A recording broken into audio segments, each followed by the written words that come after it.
उठो यहाँ से जाओ, काउच पर जाकर सो जाओ। पर वह इतनी गहरी नींद में थी कि उसकी बातें उसके कानों तक पहुंची ही नहीं, वह हिली तक नहीं। तब अनुभव उसे यूं ही छोड़कर क्लोसेट रूम में चला गया चेंज करने। कुछ देर बाद वह उसके लिए भी एक टी शर्ट और निक्कर लेकर बाहर आया, लेकिन उसे चेंज कैसे करवाए। तब उसने एक बार फिर उसके गाल थपथपा आया, कंधा हिलाया, लेकिन वह नहीं उठी। तब उसको यूं ही छोड़कर एक ब्लैंकेट उसके ऊपर डाल दिया और तकिया और कंबल लेकर खुद का पर जाकर लेट गया। वह सोने की काफी कोशिश की परंतु नींद नहीं आई। वह कितनी बार उठकर बैठा, पानी पिया, काफी देर तक करवट बदलता रहा, पर नींद दूर दूर तक आंखों में नहीं थी। ओह, लगता है काउच पर कंफर्टेबल नहीं फील हो रहा है, इसलिए नींद नहीं आ रही है।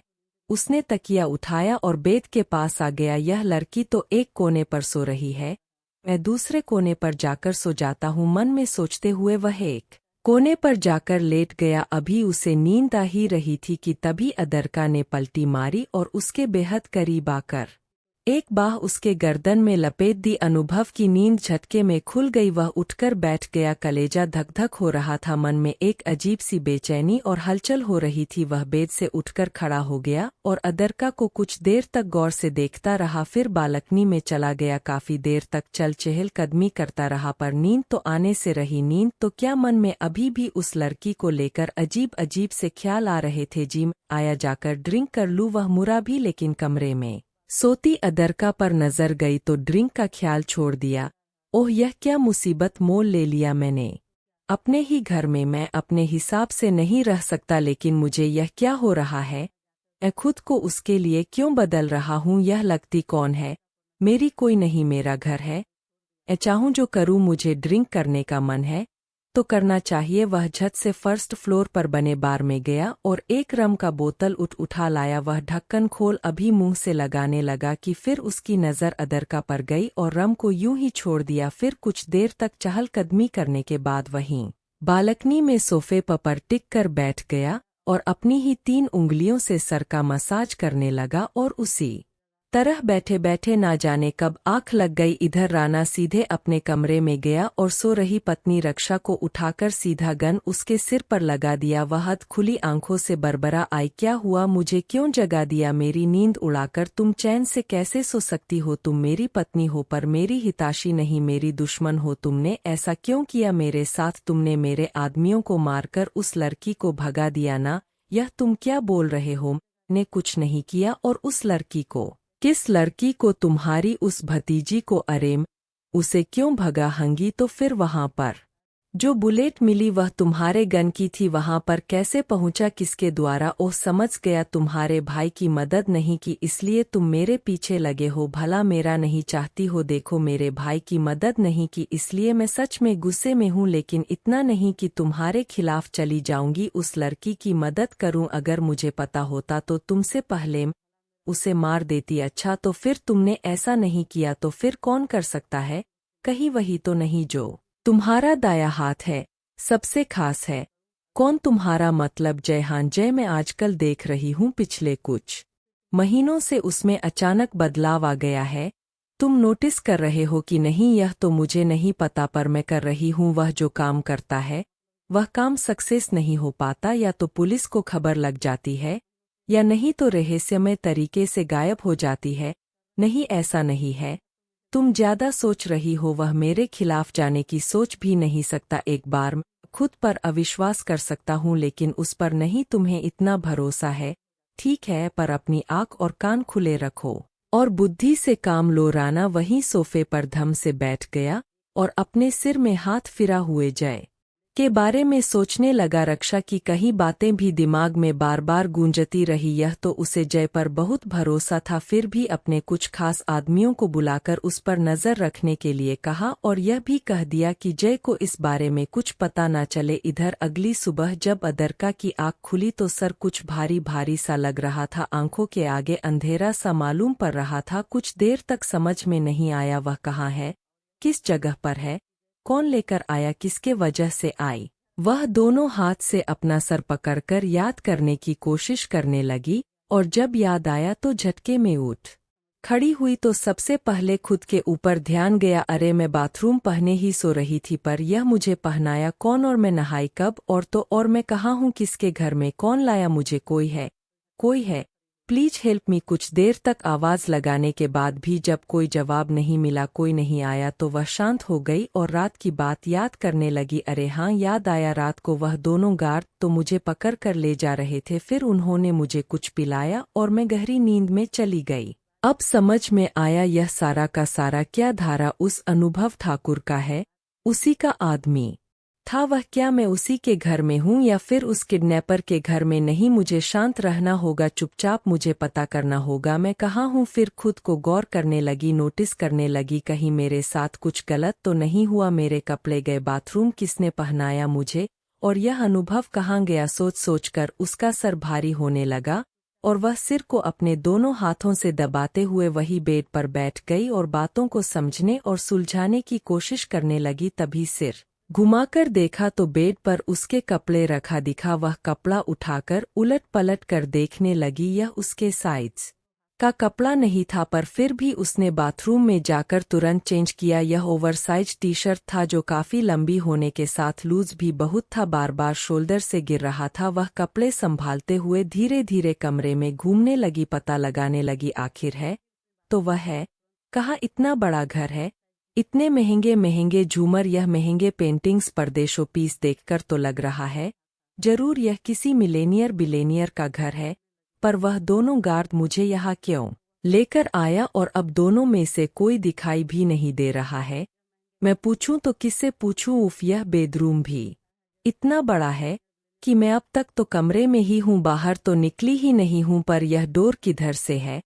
तभी उसकी नज़र एक बड़ी सी तस्वीर पर गई। यह कौन है? कहीं इसके पापा होंगे, मन में बोलते और घूमते घूमते वह अचानक बालकनी की तरफ आ गई और वहां अनुभव को देखकर चीख पड़ी, तथा तुम यहाँ पर लाए हो मुझे, पर क्यों और कब? देर से सोने की वजह से सुबह होने के बावजूद अनुभव गहरी नींद में सो रहा था। अदरका के चिल्लाने से जब अचानक आँख खुली तो वह चिर गया और जोर जोर से डांटने लगा, लेकिन जब उसकी नज़र उसके कपड़ों पर गई तो उसका गुस्सा ना जाने क्यों कम हो गया। एक तो पहले से ही छोटी सी मासूम सी दिख रही थी, ऊपर से ओवरसाइज कपड़ों में वह बेहद प्यारी दिख रही थी, बिल्कुल बच्ची सी। क्या हुआ, क्यों चिल्ला रही? खुद तो कल से सो रही हो, पर मेरा सोना, खाना पीना और जीना सब हराम कर रखी हो। कुछ देर शांति से नहीं रह सकती तुम्हारी वजह से मेरे जीवन की शांति भंग हो गई है और तुम मुझे उल्टा पूछ रहे हो। अब मुझे यह बताओ, उस खंडहर में से इस महल में कब ले आए और यहाँ तुम मुझे लेकर आए? या वह तुम्हारे दो आदमी? वह दो आदमी मतलब कौन? अनुभव ने जरा चौंक कर पूछा कि उसे सब पता है? नहीं, कौन दो आदमी? तुम्हें नहीं पता है? कल जब तुम मुझे वहां पर छोड़कर चले गए, तब कुछ देर बाद मेरा नशा कम हुआ, मैं उठकर बैठी और सोचने लगी कि मैं कहाँ हूँ, तुम कहाँ हो, और मैं तुम्हें ढूंढने लगी, आवाज देने लगी, पर तुम कहीं दिखाई नहीं दिया। बाहर कुछ लोग पहरे दे रहे थे। गेट से बाहर निकली और उन दोनों से पूछा कि तुम्हारा बॉस कहाँ? वह काम से बाहर गए हैं, अगर तुम्हें जाना है उनके पास तो चलो, हम लेकर चलते हैं। मैंने सोचा यह तुम्हारा आदमी है तो उस पर भरोसा कर लिया और उसके पीछे चल दिए, परंतु कुछ देर जाने के बाद उसने मुझे कुछ पीने को दिया और उसके बाद जो मैं सोई तो अभी सुबह आँख खुली है और मैं यहाँ तुम्हारे इस कमरे में थी। बताओ दोनों आदमी कौन थे? उसने मुझे बेहोश क्यों किया? मैं अब तक सोचकर डर रही थी कि शायद मैं ह्यूमन ट्रैफिकिंग का शिकार हो गई, पर अगर उसे तुम्हारे घर ही लाना था तो यूं ही लेकर आ जाता, बेहोश करने की क्या जरूरत थी? अनुभव उसकी बातें गौर से सुन रहा था। अब उसे याद आया शायद बेहोशी की दवा की वजह से यह गहरी नींद में सो रही थी। अरे क्यों इस तरह देख रहे हो? पूछ रही हूँ, तुम्हारे आदमी ने मुझे बेहोश करके क्यों लाया इधर? अगर होश में रहती तो क्या कर लेती अब की बार? अनुभव उठा और उसका शोल्डर पकड़ते हुए कहा, तुम जो इतना बोल हो ना, इसी वजह से उसने तुम्हें बेहोश किया, और मैंने ही कहा था कि एक बार बोलना शुरू करेगी तो नॉन स्टॉप बोलती जाएगी, चुप नहीं रहेगी। इससे अच्छा है कि तुम बेहोश कर दो, तब वह शांति से आएगी। तुम ना सच में बहुत बुरे हो, पर तुम्हारा यह घर बड़ा आलीशान है। यह तुम्हारा बेडरूम कितना बड़ा और कितना अच्छा है। अच्छा, पर इस बेडरूम का थीम मुझे पसंद नहीं आया। यह क्या ब्लैक थीम रखे हो? यह हटाकर ब्लू या पिंक कर दो ना। अनुभव की नींद पूरी नहीं हुई थी तो सर दर्द हो रहा था, ऊपर से उसकी बकवास सुनकर जल्ला पड़ा। उसने उसे जोर से डांटते हुए कहा, कितना बोलती हो? और यह मेरा घर है, मेरा बेडरूम है, मुझे जो पसंद आएगा वह थीम रखूंगा। तुम्हारे हिसाब से थीम क्यों चेंज करूं? तुम लगती कौन हो मेरा तुम्हें इस बेडरूम में रहना है?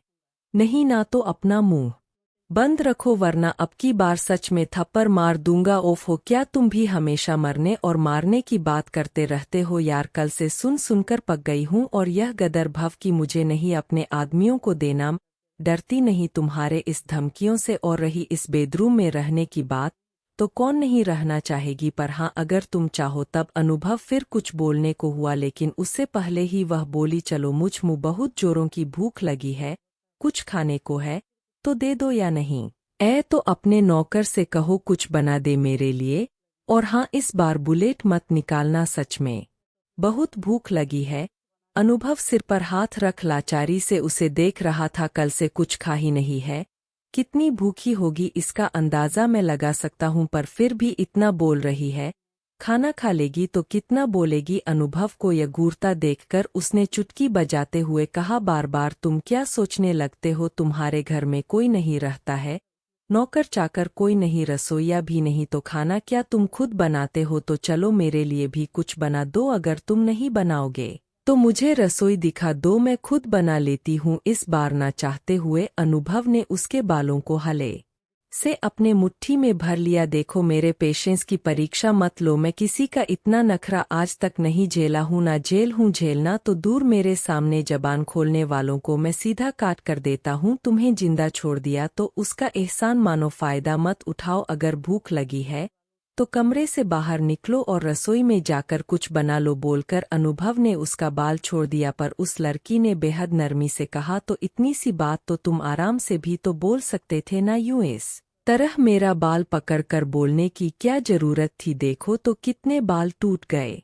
मेरे। एक तो वैसे ही हेयर फॉल की समस्या जा नहीं रही है, ऊपर से तुम इस तरह बात करते रहे तब तो मैं बहुत जल्दी ही टकली हो जाऊंगी अब की बार। अनुभव ने अपने पॉकेट से रूमाल निकाला और उसके मुंह पर बांधने लगा। बहुत बोलती हो तुम, तुम्हारा मुंह तो बंद करना पड़ेगा, फिर तुम शांति से रहोगी और मैं भी सुकून से रहूंगा। सॉरी सॉरी, अब नहीं बोलूंगी। बोलते हुए अदरक ने अपने दोनों हाथों से मुंह दबाकर पीछे की तरफ हटने लगी। अनुभव आगे बढ़ता गया और वह धीरे धीरे पीछे हटती गई। अभी वह दीवार से पीछे टकराती उससे पहले ही अनुभव ने उसकी बाह पकड़कर अपनी तरफ खींचा तो वह सीधे उसके सीने पर आ गिरी। अनुभव ने तुरंत उसे अपने से दूर किया और कहा, तुम्हें इतनी भी ताकत नहीं कि तुम ढंग से खड़ी रह सको? जरूरी है मुझ पर गिरने पड़ने की? अधिका तुरंत सीधी खड़ी होते हुए बोली, हर छोटी छोटी बात पर इतना गुस्सा करना जरूरी है क्या? चलो छोड़ो इन बातों को, मुझे इस कमरे से बाहर जाने का रास्ता दिखाओ। उसने एक बार अदरका की तरफ देखा, फिर जोर से आवाज लगाई, रामू काका, रामू काका जी साहब,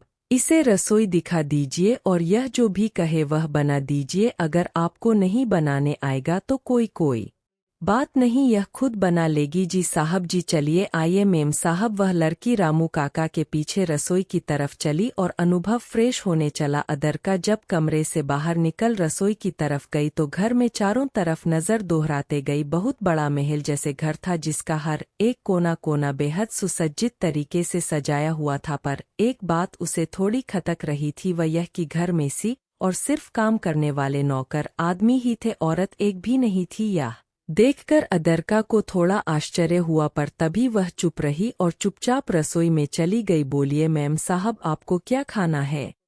मैं बना देता हूँ, उसने तुरंत पूछा। काका, इस घर में सारे आदमी काम करते हैं, औरत एक भी नहीं है। और उनकी माँ कहाँ है?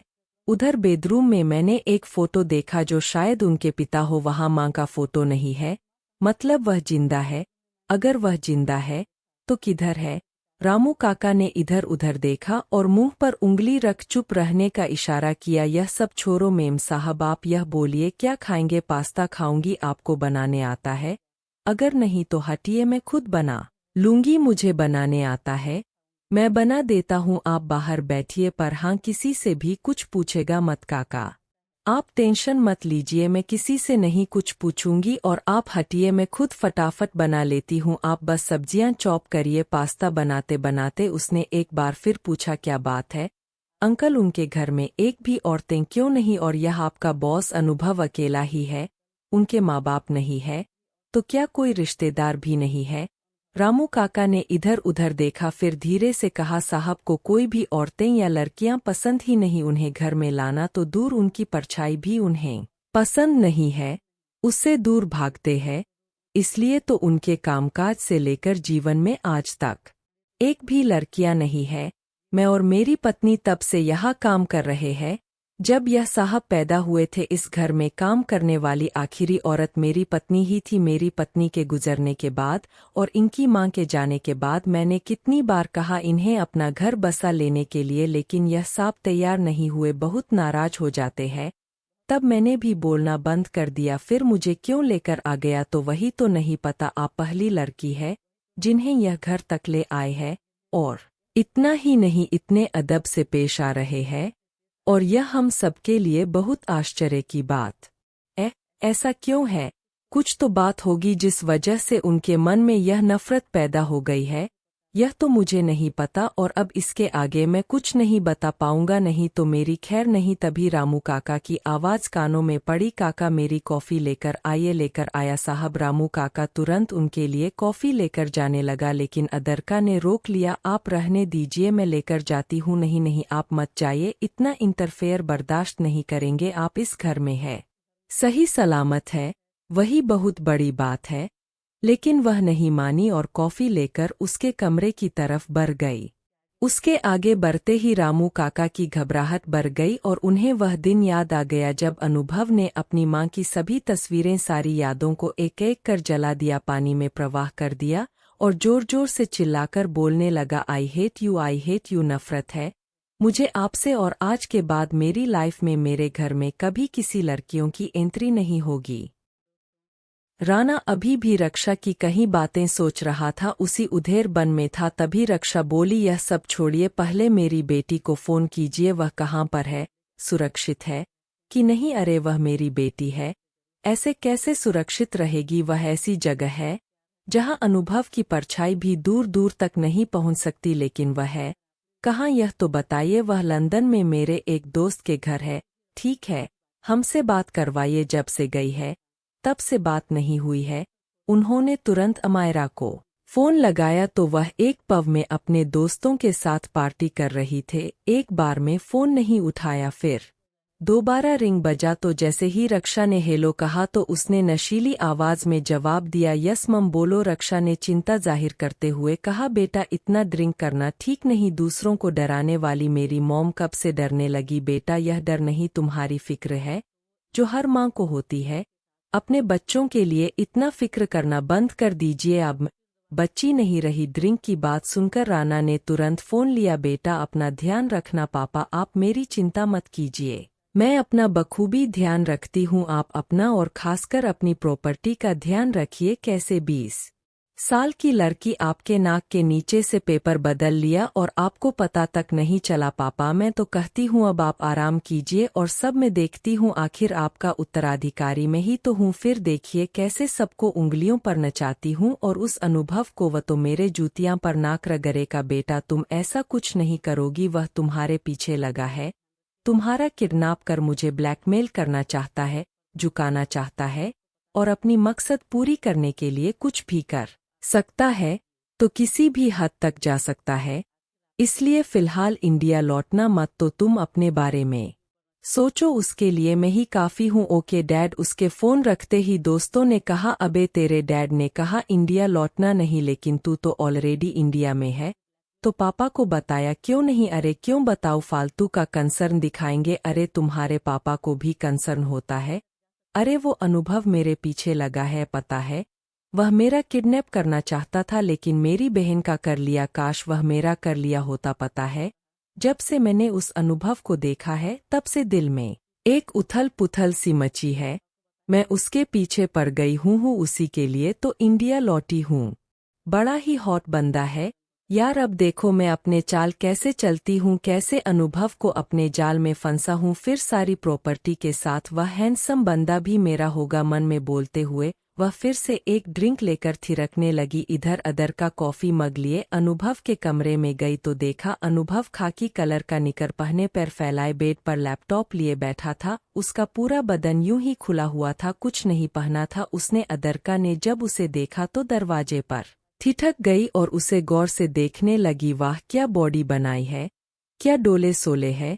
अदरका मन ही मन बोलकर मुस्कुरा रही थी। काका कॉफी लेकर अंदर आइए, यूं दरवाजे पर क्यों खड़े हैं?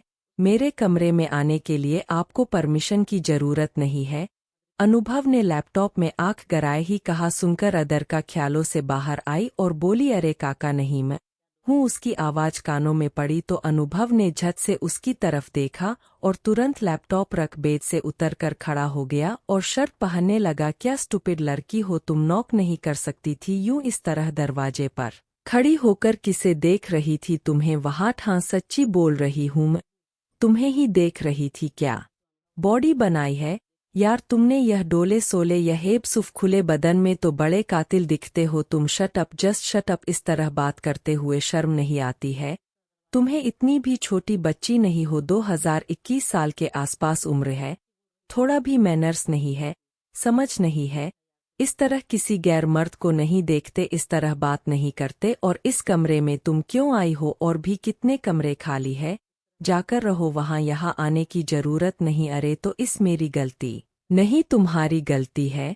तुम इस तरह बैठे ही क्यों थे? खुला बदन, और मैं किसी गैर को नहीं अपने को देख रही हूं और यह कमरा मेरा भी है, तो अपने कमरे में आने में कैसी हिचकिचाहट? अपने शब्द सुनकर अनुभव का मन झंझना उठा, फिर भी नाराज होते हुए कहा, यह मेरा घर है, मेरा कमरा है, मैं कैसे भी रहूं, तुम्हें देखकर चलना चाहिए। अगर तुमने मुझे इस तरह देख लिया तो तुम्हें चले जा चाहिए था, या नहीं तो सॉरी बोलकर पीछे मुड़ जाना चाहिए था। और यह कमरा तुम्हारा कब से हो गया? अरे हद है, मैं तुम्हारी तारीफ कर रही हूं, तुम्हें खुश होना चाहिए, ऊपर से तुम नाराज हो रहे हो। अच्छा बताओ, तुमने इतनी अच्छी बॉडी बनाई है, किसी को दिखाने के लिए ही, ना तारीफ के लिए? ना मैंने तुम्हें तारीफ की तो इतना क्यों बुरा लग रहा है?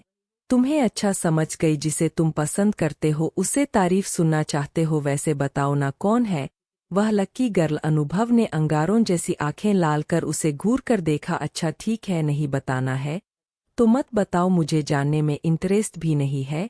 और हाँ, तुम्हें यह जानना है कि यह कमरा मेरा कब से हो गया? तो जब से तुम मुझे यहाँ लेकर आए तब से। बड़ी बेशर्म लड़की है, थोड़ा भी शर्म लिहाज नहीं है इसे? अनुभव ने अपना जबरा भीते हुए कहा। हाँ तो क्या करूं, ऐसे माहौल में पली बड़ी हूं कि शर्म लिहाज का नाम और निशान नहीं है मुझ में। उससे तो मैं उठाकर पी गई कप का। चलो अब तुम कॉफी पियो, नहीं तो ठंडी हो जाएगी। और हाँ, मैंने अपने लिए पास्ता बनाया है, तुम पास्ता खाओगे? नहीं, तुम पास्ता नहीं खाते होगे ना, तुम तो फ्रूट सैलेड केलक्स वगैरह खाते हो ना। अभी बनाकर लाती हूँ तुम्हारे लिए, बोलकर वह कॉफी मग वही टेबल पर रख दिया और जाने को मुड़ी। तभी जोर से कुछ टूटने की आवाज आई। अदरका ने पलट कर नीचे देखा तो चीनी मिट्टी का कॉफी मग कई टुकड़ों में टूट चुका था। अनुभव ने गुस्से में काफ कॉफी मग सहित ही लात मारकर नीचे गिरा चुका था। वो आंखें बरी कर एक बार टूटे हुए कॉफी मग को देख रही थी तो एक बार अनुभव को। तभी अनुभव जोर से चिल्लाया, काका, रामू काका, मैंने आपसे कहा था मेरी कॉफी लाने के लिए। डर से रामू काका की गीगी बंद गई। जी साहब, अभी लेकर आया। उसका गुस्सा और चिल्लाना देखकर अदरका कुछ देर के लिए चुप रह गई तो अनुभव को लगा शायद वह डर गई और उसे थोड़ा सुकून मिला। एक विजय मुस्कान आ गई, चलो कम से कम मेरा डर तो हुआ इस ढीठ लड़की को। तभी अदरका ने आगे आकर कमर पर दोनों हाथ रखते हुए कहा, क्यों इतना गुस्सा करते हो, शांत रहो ना। अनुभव ने उड़कर उसकी तरफ देखा। देखो, इसी तरह तुम गुस्सा करते रहे ना तो मुझे लगता है रांची या आगरा में तुम्हारे लिए एक सीट एडवांस में बुक करके रखनी पड़ेगी। अनुभव जल्ला पड़ा, अरे कितना बोलती हो, कितना बोलती हो तुम, पता नहीं किस ग्रह नक्षत्र में इस आफत की पुरिया को उठा लिया। मैंने जब से आई है सब कुछ बदल रहा है, कुछ भी ठीक नहीं हो रहा है। मुझे तो लगता है तुम मेरे साथ रही तो मेरा मकसद क्या है भी भूल जाऊंगा मैं, पता नहीं इसके घर वाले कैसे झेलते होंगे इसे, वही तो मैं चाहती हूँ तुम सब कुछ भूल जाओ, सिर्फ मुझे याद रखो। अदरका ने धीरे से कहा, क्या बोल रही हो तुम? अरे यही कि ठीक तो हो रहा है सब, लेकिन तुम होने नहीं दे रहे हो। अच्छा तुम बैठो, मैं तुम्हारे लिए दूसरा कॉफी बनाकर लाती हूँ, कोई जरूरत नहीं है।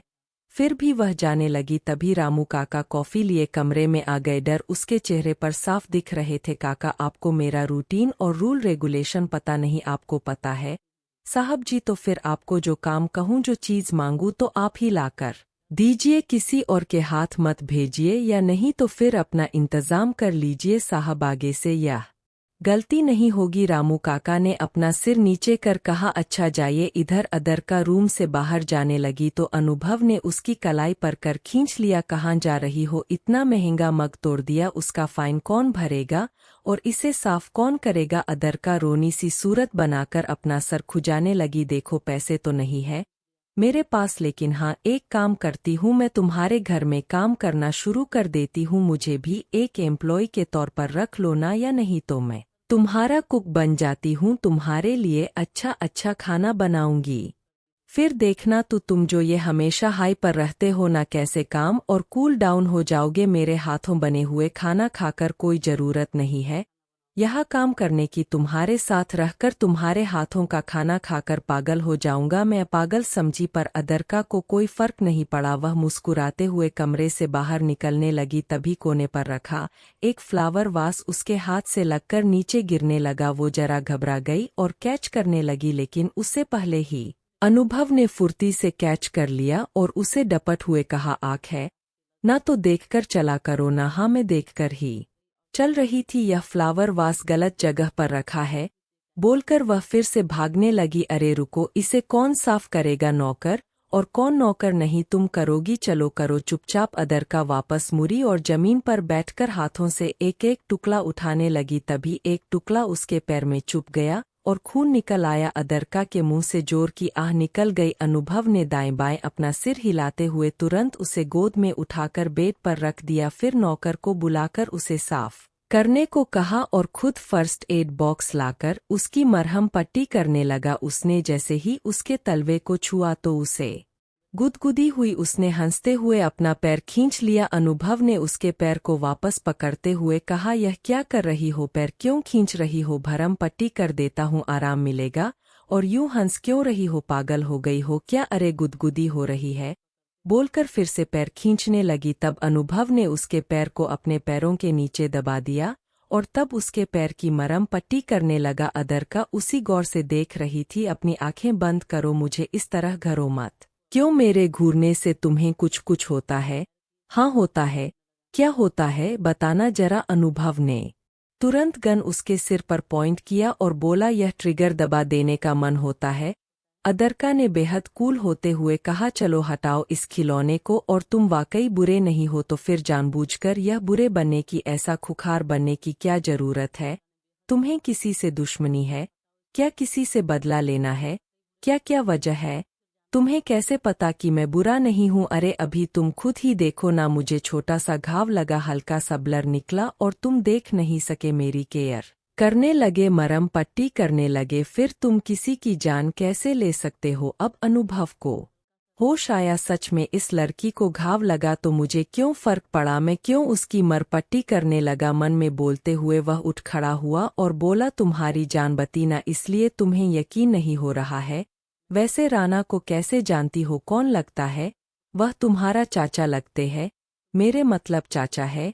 तुम्हारे साथ कैसा व्यवहार है उनका? दिखाने के लिए अच्छा था, वाकई में नहीं। मतलब यह कि मेरे पापा अपनी सारी प्रॉपर्टी मेरे नाम कर गए थे और मेरी देखभाल उन्होंने इसलिए की ताकि मेरे 18 साल के होते ही सारी प्रॉपर्टी उनके नाम कर दूं। तो कर दिया तुमने उनके नाम? हाँ कर दिया। फिर उसके बाद क्या? जब तक वह अपना असल रंग दिखाते उससे पहले तुमने मेरा किडनैप कर लिया। वैसे तुमने बताया नहीं कि तुमने मेरा किडनैप क्यों किया, यह मैं तुम्हें नहीं बता सकता। और हाँ, मैं कुछ दिनों के लिए बाहर जा रहा हूँ तो तुम यहाँ आराम करो, जब तुम्हारे घाव ठीक हो जाएंगे तब तुम यहाँ से चली जाना। अरे लेकिन यहाँ से कहाँ जाऊंगी? कोई नहीं है मेरा इस दुनिया में, मेरे चाचा सारी प्रॉपर्टी अपने नाम करवा लिया तो भला वह क्यों रखेंगे मुझे, और मेरी वह चाची, वह तो पहले ही मुझे मार कर भगा देगी कि किसके साथ इतने दिनों तक रहकर आई है, जीने नहीं देगी मुझे। ठीक है,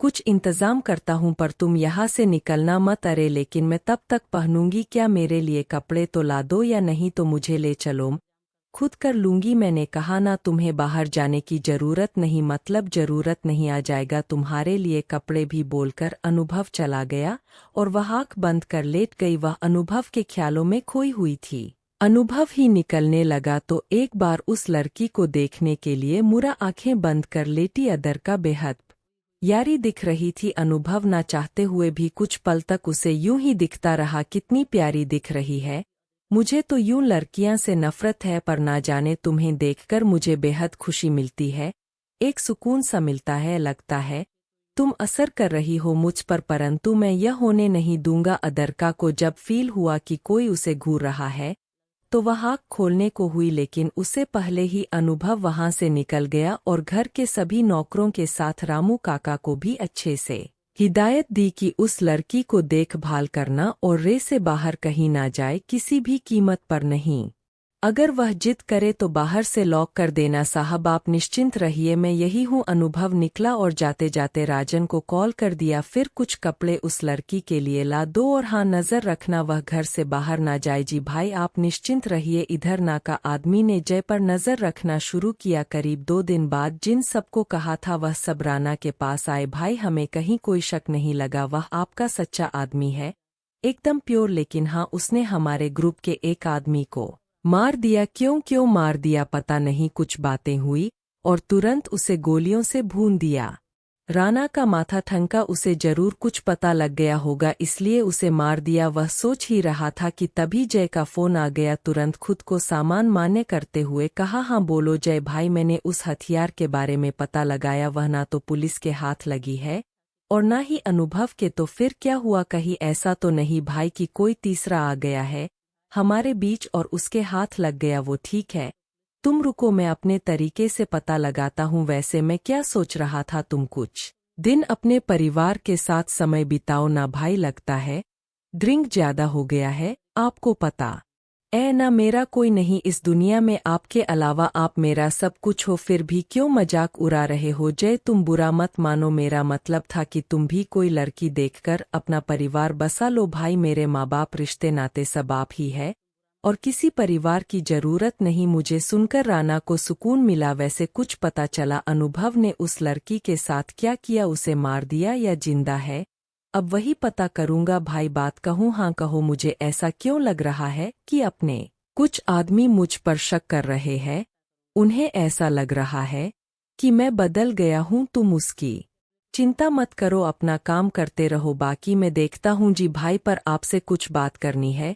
हाँ बोलो भाई। उसमें से एक आदमी को मैंने मार दिया, कोई नहीं, मुझे विश्वास है जरूर उसने ऐसा कदम उठाया होगा कि तुम उसे मारने पर मजबूर हो गए। यह इतनी बड़ी बात नहीं है, हमारे प्रोफेशन में यह बात आए दिन होती रहती है। बस तुम अपना ध्यान रखो और अनुभव को उस लड़की के बारे में कुछ पता लगे तो खबर करो। जी भाई, आपने मुझको विश्वास दिखाया, इसके लिए बहुत मेहरबानी, पर आप जानना नहीं चाहोगे उसने ऐसा क्या कहा जो मैंने गोली मार दी? जानना तो नहीं चाहता, पर तुम कह रहे हो तो चलो बताओ। आपके खिलाफ मुझे भड़का रहा था, बोल रहा था कि आपने आदमी भेजे हैं मुझ पर नजर रखने के लिए। सच कहता हूँ, सुनकर मुझे बहुत गुस्सा आया। उसे मना कर रहा था लेकिन वह बार बार कसम खाकर बोलने लगा तो मुझे बर्दाश्त नहीं हुआ और वही तबका दिया। सुनकर राना चौंक गया और थोड़ी बहुत शक की जो गुंजाइश थी वह भी जाता रहा। धर फोन रखते ही जय के चेहरे पर तिरछी मुस्कान आ गई। अनुभव बाहर निकला और कार में बैठकर एक खंडहर की तरफ चला गया। वहां एक आदमी उसका इंतजार कर रहा था। क्यों बुलाया आपने मुझे? अभी तो काम पूरे नहीं हुए हैं, मुझे बोलने दोगे तब बताऊंगा ना। Sorry sir. तो कैसी लगी अदरकवट यह बात करने के लिए आप मुझे यहाँ बुलाए हैं? सर मैंने जो पूछा उसका जवाब दो, कैसी लगी? वह लड़के नॉर्मल ही है, यूं तो उसकी हरकतें अब नॉर्मल जैसे है, बट ठीक है थोड़ा सा बचपना है उसमें। बात को यूं इस तरह घुमाओ मत। अनुभव मैं पूछ रहा हूँ कैसी लगी? पसंद आई? सर वह बच्ची है, इतनी भी नहीं, 20 साल की है, 2 महीने बाद 21 की होने जा रही है। हाँ तो शादी करनी है। वट आप क्या कह रहे हैं? आप मेरे बारे में जानते हैं ना, मेरी सच्चाई जानते हैं ना। और वाह, कोई मामूली नहीं, माफिया राजा की बेटी है, राणा की भतीजी है। वह हाँ, इसलिए कह रहा हूँ शादी कर लो। सॉरी सर, मैं शादी नहीं कर सकता। मुझे इसकी जरूरत नहीं है। तुम्हें जरूरत नहीं पर उसे जरूरत है तो किसने रोका है? और लड़कों की कमी है क्या? लड़कों की कमी तो नहीं, पर तुम्हारे जैसे लड़कों की कमी है। उसे तुम्हारे जैसा जीवन साथी की जरूरत है। क्या मतलब? बाहर उसके जान के दुश्मन बहुत है, खतरे में है। वह तुम्हारे साथ रहेगी तो सेफ रहेगी। लेकिन सर, लेकिन वेकन कुछ नहीं, मेरा रिक्वेस्ट समझो या ऑर्डर पर तुम उससे शादी कर लो। 2 दिन बाद मेरी रिश्तेदारी में एक लड़की की शादी तुम आओ उसे लेकर, उसी मंडप पर तुम उससे शादी कर लेना, लेकिन उसकी मर्जी जानना भी जरूरी है। यह तुम मत भूलो कि तुम एक माफिया हो और माफिया अपनी मर्जी चलाता है, किसी और की मर्जी नहीं जानता। वैसे तुम्हें लगता है कोई भी लड़की तुम्हें इनकार कर सकती है और उसके थ्रू तुम राणा तक आसानी से पहुंच सकते हो? सर, मैं उसके बिना भी पहुंच सकता हूं। फिर आपसे शादी के लिए क्यों फोर्स कर रहे हैं? क्योंकि इसका पिता मेरा दोस्त था। क्या एक बात और, यह राजा की बेटी नहीं है तो किसकी बेटी है?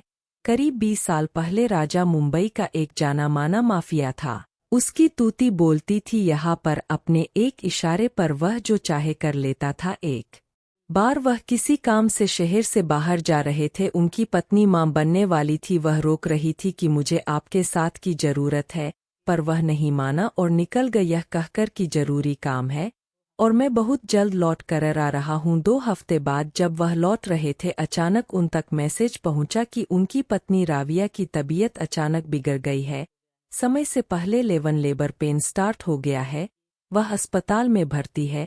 डॉक्टर ने कहा है कि प्रीमेच्योर बच्चे को जन्म देना पड़ेगा। वह तुरंत अस्पताल की बढ़ बढ़ रहे थे, तभी सड़क किनारे एक महिला लेबर पेन से छटपटा रही थी। उसे मदद की जरूरत थी। पत्थर दिल वाला राजा ने जब उसे देखा तो अपनी पत्नी की स्थिति याद आ गई और रहा नहीं गया। उसने उसे अपने कार में बिठाकर हॉस्पिटल लेकर पहुंचा, लेकिन जब तक वह पहुंचा तब तक उसकी पत्नी और बच्चे दोनों खत्म हो चुके थे। बेटे को जन्म दिया था राविया ने, दोनों ने एक साथ दम तोड़ दिया। डॉक्टर का कहना था कि प्रीमेच्योर बच्चे होने की वजह से बच्चा बच नहीं सका और इस गम में मां ने भी दम तोड़ दिया। इधर इस औरत ने एक बहुत ही प्यारी सी बेटी को जन्म दिया। जन्म के बाद सबसे पहले उस औरत ने राजा को याद किया, अपनी पत्नी और बच्चे के खोने के गम में डूबे राजा ने जब उसे पहली बच्ची को पहली बार उठाया तो बेहद खुशी हुई और आज उन्हें एहसास हुआ कि किसी अपने को खोने का क्या दुख होता है